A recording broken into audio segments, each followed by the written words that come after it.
उसकी छत, दीवारें, दरवाजे सब बहुत अच्छा था। लेकिन 6 महीने बाद एक कोने से पानी आने लगा। लोगों ने दरारों में पुट्टी भर दी और वाटरप्रूफ पेंट कर दिया, लेकिन पानी आना बंद नहीं हुआ। यही आपकी प्रार्थना का हाल है। आप बाहरी लक्षणों को लिए प्रार्थना करते हो और प्रभु से कहते हो कि मुझे नौकरी दे दो, जबकि समस्या की जड़ कुछ और होती है।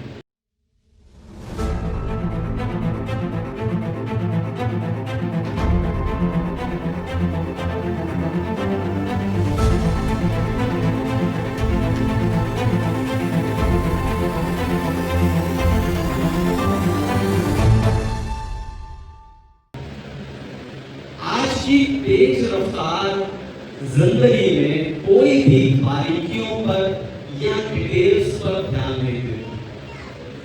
इसीलिए कोई भी आपके मन की, आपकी भावनाओं की और आपकी बात की या आपके दर्द की गहराई को समझ नहीं पाता, जिस कारण हर कोई आपको या आपके उस दर्द को ऊपर ऊपर से देखता है और बाहर बाहर से काम करता है। एक भाई ने बहुत सुंदर घर बनाया, उसकी छत, दीवारें, दरवाजे सब बहुत अच्छा था।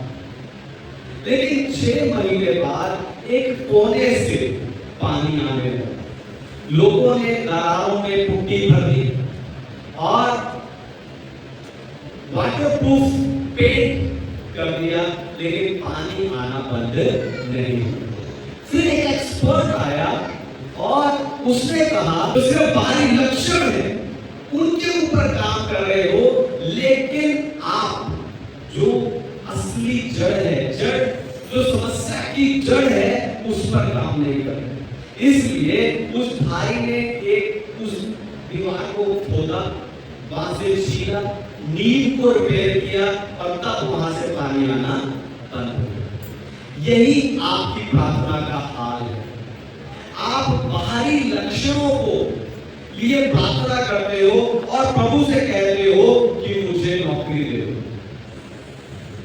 मेरी बीमारी ठीक कर दो, मेरे रिश्ते को, मेरे टूटते हुए रिश्ते को, मेरे टूटते हुए परिवार को आप बचा लो, जबकि समस्या की जड़ कुछ और होती है। यदि आप अपनी समस्या की बारीकियों को या अपनी समस्या की डिटेल्स को उस परमेश्वर के सामने नहीं रखते। यिर्मयाह 33 अध्याय 3 वचन में परमेश्वर कहते हैं कि तू मुझसे प्रार्थना कर तो मैं तुझे बड़ी बड़ी और कठिन बातें बताऊंगा जिन्हें तू अभी समझता नहीं है। यदि परमेश्वर आपको बारीकियों में ले जाना चाहते हैं, क्यों? क्योंकि परमेश्वर डिटेल्स का परमेश्वर, और आज उन्हीं बारीकियों को आपको समझाकर, आपको बताकर मैं उत्साहित करने जा रहा हूं। लेकिन उससे पहले मैं चाहता हूं कि दुनिया भर से जितने विश्वासी आत्मिक उत्साह की सभा के संदेश को सुनते हैं, हम 2 या 5 मिनट करते हैं।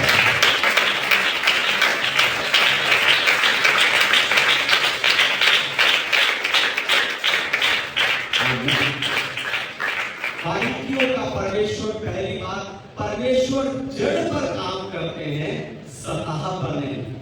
परमेश्वर जड़ पर काम करते हैं, ऊपरी या बाहरी सतह पर नहीं। पढ़िए पहला शमूएल की पुस्तक उसका 16 अध्याय 7 वचन, 1 शमूएल चैप्टर 16 वर्स 7।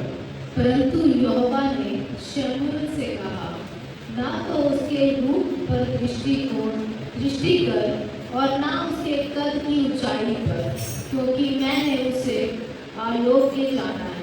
क्योंकि यहोवा का देखना मनुष्य का सा नहीं है, मनुष्य तो बाहर का रूप देखता है, परंतु यहोवा की दृष्टि मन पर रहती है। आमीन। परमेश्वर के नाम की महिमा। तो जब शमूएल इस्राएल के पहले राजा को अभिषेक करने के लिए यिशै के घर पहुंचा, तो उसने एलियाब को देखा। वो बहुत सुंदर था, लंबा चौड़ा था और ताकतवर था। उसे देखकर शमूएल ने सोचा कि परमेश्वर ने इसे ही इस्राएल का राजा होने के लिए चुना, लेकिन परमेश्वर ने कहा शमूएल ठहर कर, तू वो देख रहा है जो तुझे दिख रहा है, लेकिन मैं वो देखता हूं जो तुझे नहीं दिखता। हालेलुया। आपको बताऊं, ये सिर्फ एक ऐतिहासिक घटना नहीं है, पर ये प्रार्थना का सिद्धांत है। आप जब परमेश्वर की उपस्थिति में अपनी समस्या को लेकर जाते हो, तो आप अपनी परिस्थिति का बाहरी विवरण देते हो, आप अपने हालातों का बाहरी विवरण देते हो कि परमेश्वर मेरे पास नौकरी नहीं है, परमेश्वर मेरी बीमारी बढ़ रही है, परमेश्वर मेरा रिश्ता कमजोर हो रहा है। लेकिन परमेश्वर कहते मैं सतह का नहीं पर जड़ का परमेश्वर हूं। हालेलुया। मैं सतह पर काम करने वाला नहीं पर जड़ पर काम करने वाला परमेश्वर हूं। परमेश्वर ऐसा डॉक्टर नहीं है जो आपकी आज की ब्लड रिपोर्ट देखकर आपका इलाज करे, पर परमेश्वर आपकी पूरी जिंदगी का इलाज जानता है। हालेलुया। क्योंकि वो बारीकियों का परमेश्वर है। हालेलुया। बारीकियों का परमेश्वर जानता है कि आपकी समस्या की जड़ क्या है।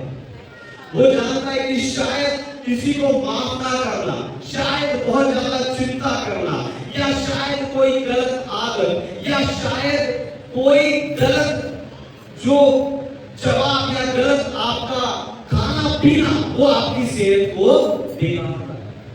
इसीलिए परमेश्वर आपकी प्रार्थना का उत्तर एकदम से नहीं देता।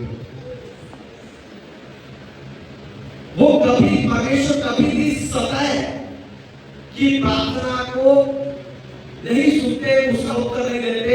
वो आपको उस जो समस्या की जड़ में पहुंचने का इंतजार करते हैं, और जब आप अपनी प्रार्थना में बैठकर उस समस्या की जड़ पर पहुंच जाते हो, उस समय परमेश्वर की सामर्थ भी उस गहराई में उतर आती है। हालेलुया।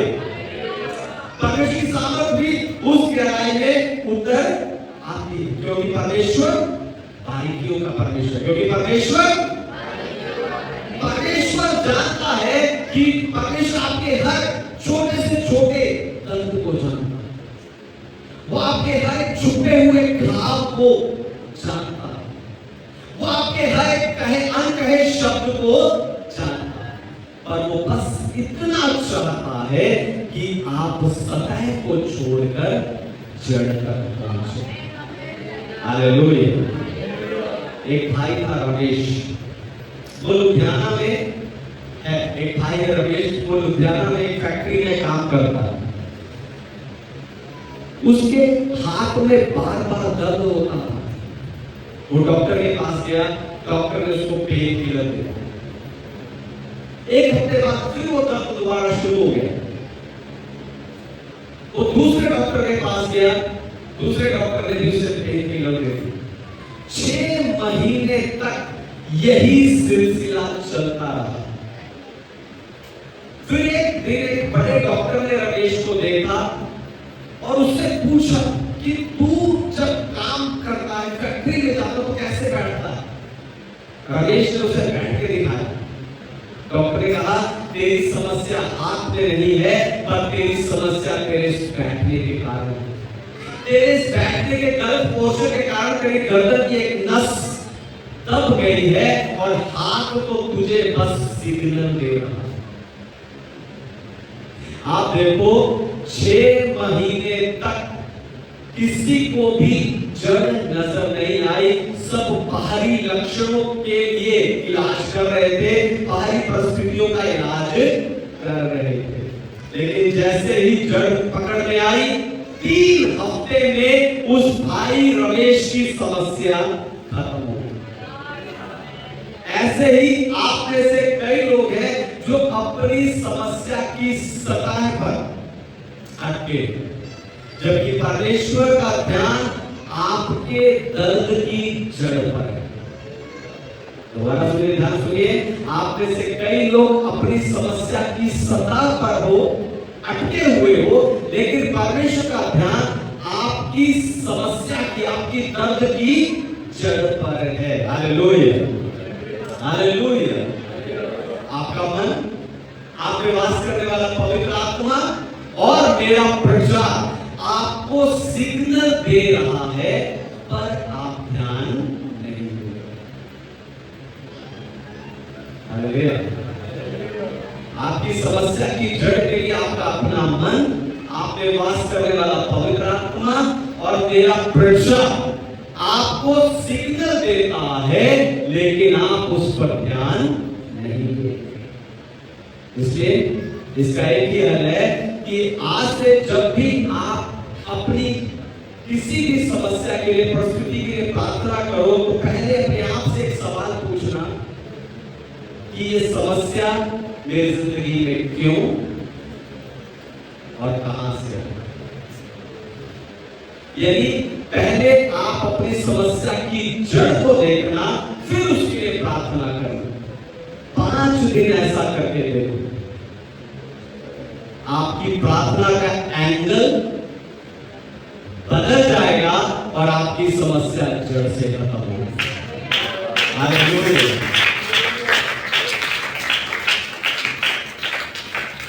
दूसरी बात, बाइबल डिटेल से यानी विवरण से मांगना सिखाती है। बाइबल डिटेल से यानी विवरण से मांगना सिखाती है। पढ़िए मत्ती रचित सुसमाचार उसका 7वां अध्याय 7वां वचन, Gospel of Matthew chapter 7 verse 7। मांगो तो तुम्हें दिया जाएगा, ढूंढो तो तुम पाओगे, खटखटाओगे तो तुम्हारे लिए खोला जाएगा। आमीन। परमेश्वर के नाम की महिमा। मांगना, ढूंढना, खटखटाना, ये 3 अलग शब्द नहीं है, पर 3 अलग लेवल, ये स्तर है। क्या आपने कभी सोचा है कि यीशु मसीह ने 3 अलग शब्द क्यों कहे? अगर देखा जाए तो वो तो परमेश्वर है, हम मनुष्य हैं। अगर देखा जाए तो वो एक ही शब्द काफी था, मांगो तो तुम्हें दिया जाएगा। लेकिन यीशु मसीह ने 3 शब्द इस्तेमाल किए, क्यों? क्योंकि वो डिटेल का परमेश्वर है। हालेलुया। क्योंकि वो बारीकियों का परमेश्वर है। मांगो, मांगो आपके सतह के लेवल का, सतह का लेवल है। मांगना यह आपकी आरंभिक प्रार्थना को दिखाता है। परमेश्वर मुझे ये दे दो, परमेश्वर मुझे वो चाहिए। लेकिन परमेश्वर इस मांगने को आगे खींचता है, वो आपको ढूंढो तक लेकर जाता है। ढूंढो यानी ये खोजबीन करने वाला लेवल है। आप ढूंढते हो कि ये समस्या कहां से आई। आप खोजबीन करते हो कि इस समस्या की जड़ क्या है या कारण क्या है, क्या मैंने तो नहीं कोई गलती की। और फिर आप खटखटाओ पर पहुंचते हो। यानी जब आप अपनी समस्या की जड़ पर पहुंचते हो, आप उसी जड़ के दरवाजे पर पहुंचते, आप उसी दरवाजे को खटखटाते हो। हालेलुया। ठीक वैसे ही जैसे आप कोर्ट केस के समय सबूत के साथ और अपनी पूरी जो डिटेल्स के साथ जाकर अपना जो केस है वहां पर पेश करते हो, ऐसे ही परमेश्वर का सिंहासन भी स्वर्गीय कोर्ट है, और जहां बारीकियों और समस्या की असली जड़ वाली प्रार्थनाएं सुनी जाती है, उसी का उत्तर आता है। हालेलुया। आपको बताऊं, मत्ती रचित सुसमाचार 5 अध्याय से लेकर 7 अध्याय तक, इन अध्यायों को पहाड़ी उपदेश कहा जाता है। यीशु मसीह का पहाड़ी उपदेश कहा जाता है। और अगर आप इस पहाड़ी उपदेश को ध्यान से देखोगे तो आपको पता चलेगा कि यीशु मसीह डिटेल्स पर ध्यान दे रहे हैं। ये अगर तुम ये करना चाहते हो तो ऐसे करो, अगर तुम्हें वो चाहिए तो पहले ये यानी यीशु मसीह चाहते हैं कि उसके लोग बारीकियों पर ध्यान दें, उसके लोग डिटेल्स में जाकर बारीकियों पर ध्यान दें। और क्योंकि जो बारीकियों का परमेश्वर बारीकियों पर ध्यान देता। हालेलुया। चंडीगढ़ में एक बहुत मशहूर वकील है जो कभी कोई केस नहीं हारा। एक दिन उसका जूनियर उसके पास आया और कहा, सर मैं केस हार गया। वो हैरान हुआ। उसने पूछा, तुमने जज के सामने जाकर क्या कहा? उसने कहा, जूनियर ने कहा, सर मैं तो इतना ही कहा कि मेरा क्लाइंट निर्दोष है और इसे जो है इंसाफ चाहिए। उस एडवोकेट ने कहा, बस इतना ही? तुमने कोई सबूत, कोई कानूनी धारा, कोई गवाह पेश नहीं किया? इसका अर्थ ये है कि तुमने सिर्फ भावनाओं से लिपटी हुई दलील जाकर कोर्ट में पेश की है, ना कि कोई सबूत। ऐसे ही आप भी प्रार्थना में के समय परमेश्वर के सामने अपनी भावनाओं में लिपटी हुई प्रार्थनाएं लेकर जाओ। आप भी अपनी भावनाओं में लिपटी हुई प्रार्थनाओं को परमेश्वर के सामने रखते, जबकि परमेश्वर चाहते हैं कि आप अपना केस तैयार करके आओ। हालेलुया। आप भावनाओं में लिपटी हुई प्रार्थना लेके जाते हैं, लेकिन परमेश्वर चाहते हैं कि आप अपना केस तैयार करके आओ। अगर वो जज है, न्यायी है, वो चाहता है आप अपना केस तैयार करके आओ। यानी क्या समस्या है, समस्या की जड़ क्या है, और उस समस्या से जुड़ी हुई कानूनी धारा यानी बाइबल का वचन लेकर परमेश्वर के पास जाओ, क्योंकि वो बारीकियों का परमेश्वर है। Hallelujah, hallelujah. आपको बताऊं, जब आप बारीकियों के साथ प्रार्थना करते हो तब परमेश्वर भी बारीकियों के साथ उत्तर देता है।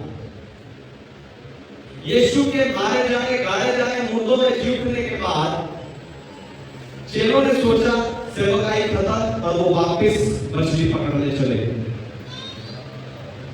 और सारी रात मेहनत करने के बाद उन्हें कोई मछली नहीं मिली। यीशु मसीह किनारे पर खड़े थे, लेकिन चेलों ने उसे पहचाना नहीं। यीशु मसीह ने उन्हें कहा कि नाव की दाहिनी ओर जाल डालो। ये बारीकी थी, दाएं नहीं, सॉरी बाएं नहीं, दाएं। और जब उन्होंने नाव की दाहिनी ओर जाल डाला तो 153 मछलियां, 153 मछलियां उन्होंने पकड़ ली। हालेलुया। क्योंकि यीशु जानते थे मछलियां कहां हैं। वो बारीकियों का परमेश्वर है, और ये बारीकियों के परमेश्वर का सबसे बड़ा काम है कि वो आपको सिर्फ खोखला उत्साह नहीं देता, पर आपको सटीक निर्देश देता है, और जिसका फल हर हाथ में आता ही आता है, जिसका फायदा आपको पहुंचता ही पहुंचता है। इसलिए जब आप प्रार्थना में बैठते हो, डिटेल्स के साथ प्रार्थना करो, तो परमेश्वर आपको बारीकियों के साथ उत्तर देंगे। हालेलुया। तीसरी बात, डिटेल यानी विवरण से मांगना इतिहास बदल देता। डिटेल यानी विवरण से मांगना। पढ़िए दूसरा राजाओं की पुस्तक 19 अध्याय 15 और 16 वचन। Second King chapter 19 verse 15 and 16। तब हिजकिय्याह ने यहोवा से यह प्रार्थना की, हे इस्राएल के परमेश्वर यहोवा, हे करूबों पर विराजने वाले, पृथ्वी के सब राज्यों के ऊपर केवल तू ही परमेश्वर है। आकाश और पृथ्वी को तू ही ने बनाया है। हे यहोवा, कान लगाकर सुन। हे यहोवा, आंख खोलकर देख और सनहेरीब के वचनों को सुन ले, जो उसने जीवित परमेश्वर की निंदा करने के लिए कहला भेजे। आमीन। परमेश्वर के नाम की महिमा। अशूर के राजा सनहेरीब ने यरूशलेम को एक धमकी भरा पत्र भेजा जिसमें लिखा था कि हमारे आगे सारे देशों ने घुटने टेक दिए, सारे देश मुझसे हार गए हैं, अब तुम भी हारोगे और तुम्हारा परमेश्वर भी तुम्हें बचा नहीं पाएगा। ये सुनकर राजा हिजकिय्याह डर गए और वो दौड़कर परमेश्वर के भवन में गए। और आपको बताऊं, परमेश्वर के भवन में जाकर वो सीधा परमेश्वर से मदद मांगने नहीं लगा, पर उसने सबसे पहले परमेश्वर के भवन में जाकर उस पत्र को परमेश्वर के आगे फैला दिया। यानी उसकी प्रार्थना बारीकियों से, डिटेल से भरी हुई। उसने उस पत्र को परमेश्वर के आगे फैला दिया और कहने लगा कि परमेश्वर देख देख देख, सनहेरीब क्या कहता है और आप भी अब कुछ करें। और उसकी प्रार्थना का उत्तर आया, एक ही रात में अश्शूर के 1,85,000 सैनिक मारे गए। यानी बारीकियों की प्रार्थना ने इतिहास बदल दिया। हालेलुया। अब इस सारा अध्याय में चुंगी लेने वाले ने पतरस को कहा कि तू और तेरा गुरु कर क्यों नहीं भरते, टैक्स क्यों नहीं भरते। तब पतरस उदास सा लटका हुआ सा चेहरा लेकर यीशु मसीह के पास आया, लेकिन यीशु मसीह को कुछ कहने से पहले ही यीशु मसीह ने पतरस से कहा, समुद्र पर जा, वहां जो पहली मछली मिलेगी उसके मुंह में एक सिक्का होगा, उसे लेना, मेरा और अपना दोनों का टैक्स भर दे। आप देखो, यीशु मसीह ने पतरस को बारीकी के साथ एक खास जगह, एक खास मछली और एक खास तरीका बताया और उसका नतीजा ये हुआ, उन्हें जितना पैसा चाहिए था उतना ही दिया। परमेश्वर आपकी जरूरत का सही साइज जानते हैं। हालेलुया। परमेश्वर आपकी जरूरत का सही साइज पता है, वो कम या ज्यादा नहीं देता, पर वो आपकी जरूरत को पूरा करता है। हालेलुया। वो आपकी जरूरत को पूरा करता है। मोहाली में एक बहन है, उसके प्रॉपर्टी का डिस्प्यूट चल रहा है। उसके किसी रिश्तेदार ने नकली कागज बनाया और कोर्ट में केस डाल दिया। उस बहन ने मुझे फोन किया, कहती, पास्टर जी आप मेरे लिए प्रार्थना करना कि मैं उस केस में जीत जाऊं। मैं रोज उस बहन की जीत के लिए प्रार्थना करने लगा, लेकिन तारीख पर तारीख पड़ रही। एक दिन मैंने उस बहन को कहा कि आप ऐसा करो, आप अपनी प्रॉपर्टी के असली पेपर निकालो और उसे प्रभु के सामने रख के प्रार्थना करो, जैसे हिजकिय्याह ने किया। तो बहन ने वैसे किया। उसने प्रॉपर्टी के कागज निकाले और उसको प्रभु के सामने प्रार्थना में रख दिया और हम दोनों ने फोन पर मिलकर प्रार्थना की। हमने प्रार्थना की कि परमेश्वर, ये प्रॉपर्टी है, ये प्रॉपर्टी का नंबर है, ये तारीख है और ये गवाहों के साइन है। और अगले ही हफ्ते एक ऐसा गवाह उस बहन को मिल गया जो 20 साल पहले प्रॉपर्टी लेने के समय उस डील में शामिल था और पूरा केस पलट गया। हालेलुया। पूरा केस पलट गया। ऐसे ही आप भी जब प्रभु के सामने अपनी समस्या को लेकर जाते हो तो डिटेल के साथ रखो। एक कागज पर अपनी सबसे बड़ी समस्या, एक कागज पर अपनी सबसे बड़ी समस्या लिखो कि क्या समस्या है, कब से है, क्यों है, इस समस्या में कौन कौन शामिल है, इस समस्या में से क्या डर है, इस समस्या से क्या क्या खतरे हैं, वो सारी बातें आप उस पर लिखो और उसके अनुसार एक एक करके आप प्रार्थना करें। ये कोई अंधविश्वास नहीं है, पर ये प्रार्थना में परमेश्वर के सामने बारीकियां रखने का आदमी भी है। जब आप ऐसे प्रार्थना करोगे और डिटेल का परमेश्वर डिटेल के साथ आपको उत्तर देगा और आपकी जिंदगी का इतिहास बदलेगा। आपकी जिंदगी का इतिहास बदले। चौथी बात, पवित्र आत्मा जड़ तक पहुंचने में मदद करता है। पवित्र आत्मा जड़ तक पहुंचने में मदद करता है। पढ़िए रोमियो की पत्री अध्याय 8 वचन 26, रोमन्स चैप्टर 8 वर्स 26। इसी रीति से आत्मा भी हमारी दुर्बलता में सहायता करता है, क्योंकि हम नहीं जानते कि प्रार्थना किस रीति से करना चाहिए, परंतु आत्मा आप ही ऐसी आहें भर भर कर जो बयान से बाहर है हमारे लिए विनती करता है। आमीन। परमेश्वर के नाम की महिमा। तो जीवन में कई बार ऐसी समस्या आती है जब आप समझ नहीं पाते कि मैं कैसे प्रार्थना करूं, क्योंकि आपको उस समस्या की जड़ पता नहीं चलती। ऐसे में जो आप शब्दों से परमेश्वर से नहीं कह सकते, पवित्र आत्मा आपकी आहों से परमेश्वर को कह देगा। हालेलुया। दोबारा सुनिए, ध्यान सुनिए। जीवन में ऐसे हालात आए, ऐसी परिस्थितियां आती है, ऐसा समय आता है जब आपको नहीं पता चलता कि मैं इसके लिए कैसे प्रार्थना करूं, क्योंकि आपको उस समस्या की जड़ पता नहीं चलती। लेकिन पवित्र आत्मा वो बातें जो आप शब्दों से नहीं कह सकते, आंखों से, आपकी आंखों से कह देगा। हालेलुया। ये बारीकियों के परमेश्वर का सबसे बड़ा सिस्टम है। हालेलुया। ध्यान सुनिए, ये बारीकियों के परमेश्वर का सबसे बड़ा सिस्टम है कि उसने आपके लिए मध्यस्थता करने वाले को आपके अंदर ही रखा है। और सबसे उत्तम बात यह है कि वो आपकी परिस्थिति को आपसे ज्यादा जानता है।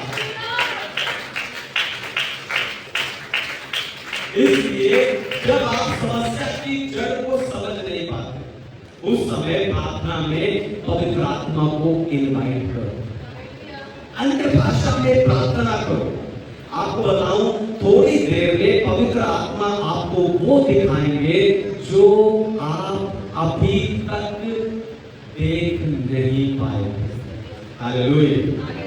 हो सकता है जड़ के रूप में वो आपको बचपन का कोई था,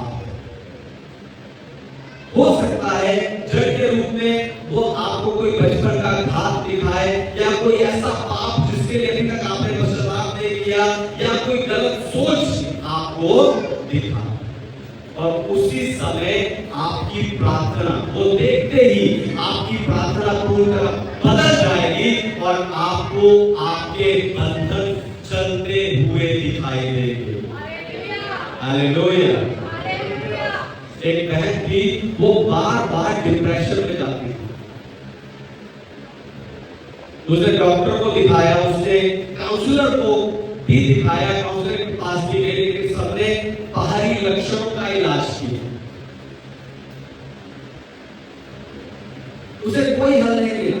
लेकिन एक दिन चर्च में पास्टर ने उस बहन से कहा कि आत्मा में भरकर मेरे साथ अन्य भाषा में प्रार्थना करो। और आत्मा से भरकर अन्य भाषा में प्रार्थना करते करते वो बहन रोने लगी। और उसने कहा कि आज मैंने जान लिया, आज मुझे मेरी समस्या की जड़ मिल गई। मुझे पता चल गया कि मैं अपनी माँ को माफ नहीं कर पाई जो मुझे बचपन में छोड़कर चली गई। हालेलुया। जो मुझे बचपन में छोड़कर चली गई। इसलिए हर बार जब आप प्रार्थना में बैठते हो, ज्यादा से ज्यादा अन्य भाषा बोला करें। पवित्र आत्मा आपको आपकी समस्या की जड़ दिखाएगा और आप उस जड़ के लिए प्रार्थना करेंगे और वो जड़ खत्म होगी। हालेलुया। हालेलुया। बारीकियों का परमेश्वर। पांचवी और आखिरी बात, आशीष तब मिलती है जब आप जड़ से लड़ते हो। आशीष तब मिलती है जब आप जड़ से लड़ते हो। पढ़िए उत्पत्ति की पुस्तक 32 अध्याय 26 वचन, जेनेसिस चैप्टर 22 वर्स 26। तब उसने कहा, मुझे जाने दे, क्योंकि भोर होने वाला है। याकूब ने कहा,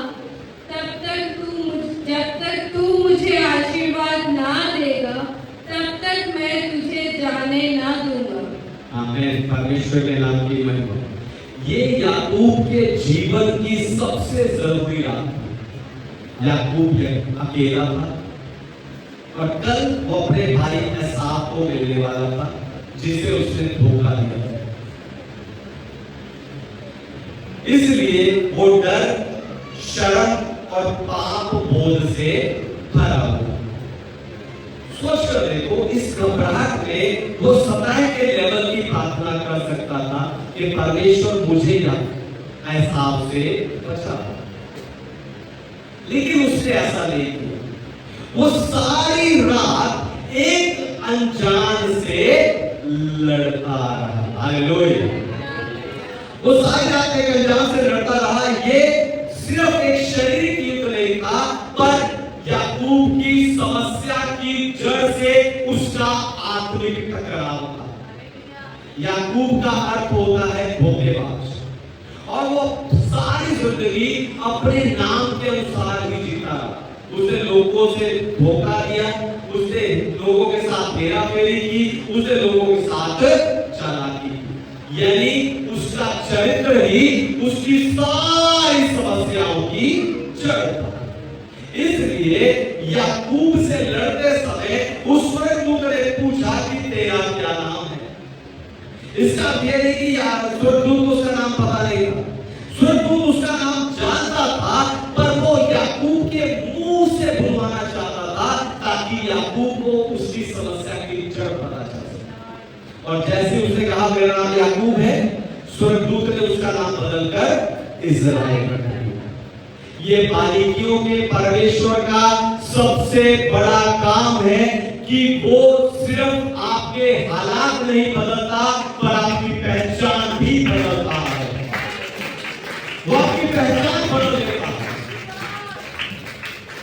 एक भाई था, उसे बार बार पैसे की तंगी आ रही थी। वो कभी नौकरी मिलती, कभी छूटती, कभी बिजनेस शुरू होता, कभी बिजनेस बंद होता, पर वो रोज प्रेयर करता। और एक दिन प्रार्थना में परमेश्वर ने उससे पूछा कि तू पैसे के बारे में क्या सोचता है। उसने कहा कि परमेश्वर पैसा तो पैसा है, जहां से भी ले लेना चाहिए। परमेश्वर नहीं। परमेश्वर कहा नहीं, तुम्हारा स्रोत गलत नहीं होना चाहिए। तुम कहीं से भी यूं ही पैसे नहीं ले सकते। तुम्हारा स्रोत गलत नहीं होना चाहिए, और दूसरा तुम पाप का पैसा इस्तेमाल नहीं कर सकते। और उसी दिन उसे अपनी समस्या की जड़ पता चल गई, और कुछ ही महीनों में उस भाई की सारी आर्थिक तंगी दूर हो। ऐसे ही आप भी आपके जीवन में बार बार आने वाली समस्याओं को ईमानदारी से पढ़ो। हालेलुया। आप भी आपके जीवन में आने वाली समस्याओं को ईमानदारी से पढ़ो। हम अपनी समस्या के लिए अक्सर दूसरों को दोष देते हैं। मैं लड़ा इसलिए क्योंकि, मैंने नशा किया इसलिए क्योंकि, हम अक्सर अपनी समस्या के लिए दूसरे को दोष देते हैं। इसलिए मैं कह रहा हूं कि आपके जीवन में जो समस्या बार बार आती है, उसे ईमानदारी से परखो कि कौन सी गलत आदत, कौन सी गलत बात आपकी जिंदगी में है जो इस समस्या की जड़ बनी है। और उस जड़ को परमेश्वर के हाथों में सौंपो, और परमेश्वर से कहो कि याकूब की तरह मेरी पहचान भी बदल गई। हालेलुया। याकूब की तरह मेरी पहचान भी बदल गई। एक छोटी सी कहानी बता के खत्म करूं। एक गांव में एक किसान था, उसके खेत में एक बहुत बड़ा पीपल का पेड़ था। उस पेड़ की जो था वो उसकी सारी फसल को खराब कर देता था, क्योंकि उसकी जड़ें उसके पूरे खेत में फैली हुई। वो किसान बार बार उस पीपल के पेड़ की डालियों को काटता, लेकिन कुछ हफ्ते में और नई डालियां आ जाती। एक दिन जब वो डालियां काट रहा था, गांव के बुजुर्ग व्यक्ति ने उसे कहा कि डालियां नहीं, जड़ काट। जड़ थे वार कर, और ये सुनते ही उस किसान ने जड़ पर वार करना शुरू कर दिया। जड़ पूरी फैली होने के कारण उसे मेहनत करनी पड़ी, थोड़ा समय लगा, है ना। वो जड़ इतनी फैली हुई थी कि उसे साफ करने के लिए उसे कुछ घंटे लगे, लेकिन जैसे ही जड़ कटी वो पेड़ जमीन पर गिर गया। यही आपकी जिंदगी का सच है। आप अपनी समस्या रूपी डालियों को काटते हो, लेकिन वो बार बार समस्याएं वापस आ जाती है। लेकिन अगर आप अपनी समस्याओं को बारीकियों के परमेश्वर के पास लेकर जाए, उसकी जड़ को पहचान लें और उस जड़ को परमेश्वर के हाथों में समर्पित कर दे, तब आपकी जमीन में सबसे उत्तम फल आएगा। सबसे उत्तम फल आइए अपनी आंखों में बंद, अपने आप को परमेश्वर